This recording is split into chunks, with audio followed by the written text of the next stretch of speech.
Every journey starts with a first step. What fuels that first step? What propels us forward, even when the destination seems distant and the path might be steep? It's the fire within us, the burning drive to achieve, to overcome, to rise above. It is motivation. And if you're like me, motivation has always been something that's more spontaneous. It comes and it goes. You've probably had one of those moments when you randomly become really ambitious. Maybe you decide to start a project, and for a few days, you're on fire. You're doing what you told yourself you would, and you have grand visions. You can imagine yourself at the finish line, celebrating victory. But then, the feeling fades away, almost as quickly as it appeared. The initial excitement wears off, and the ambitious project gets pushed to the back of your mind into irrelevance. It's a common story and a frustrating one.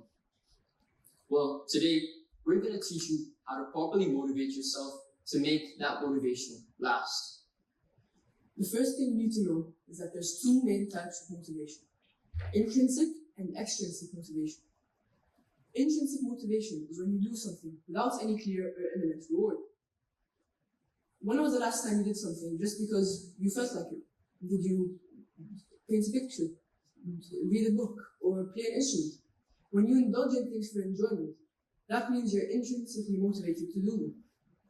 Contrast this with extrinsic motivation, which is motivation fueled by external rewards. Say, for example, you have an upcoming history test and you're studying for it. Your intrinsic motivation to study would be genuine curiosity about the fall of an ancient empire. On the other hand, your extrinsic motivation would be the desire to get good marks. So, is that it? Simple and easy, right? The key to motivation is as simple as finding the balance between your enjoyment of the activity and rewards. Not quite. It sounds simple and straightforward, but the relationship between intrinsic and extrinsic motivation is a bit more complex, particularly because of the over-justification effect. Well, what is the over-justification effect? It's a phenomenon which occurs where the addition of extrinsic motivators decreases a person's intrinsic motivation to perform tasks. This is significant because it shows that the type of motivation matters. Whenever you hear somebody talking about motivation, it's almost always quantifiable. It's always how much. How can I get more motivation? That's the classic question. But what you should actually be worrying about is not the amount of motivation, but the kind of motivation. And the kind of motivation you should be motivating yourself with is intrinsic motivation. These are the three main components of the self-determination theory, created mainly by Richard Ryan and Edward Deci to explain motivation. The theory makes two assumptions. The first one is that people are naturally inclined to grow, and their need for growth drives behavior.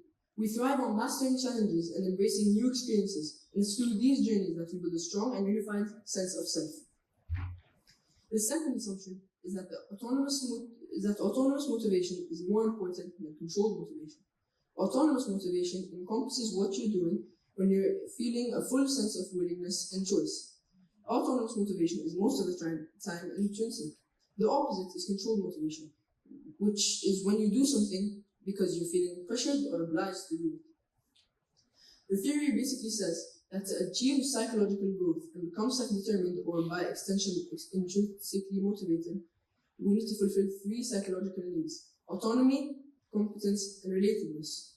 In other words, to be self-determined, we need to feel in control of our actions and goals, master tasks and develop skills, and feel a sense of belonging and connection with others. So, to conclude, to be optimally motivated and make your motivation last, you need to first be motivated intrinsically and not extrinsically. To motivate yourself intrinsically, you should achieve self-determination by fulfilling your three basic psychological needs: autonomy, competence, and relatedness. Finally, you need to be mindful of the over-justification effect and not give yourself any extrinsic motivators if you are already intrinsically motivated. That way, you can finally finish that one project or start a new one. And remember, to do great work, you need to love what you do. Thank you.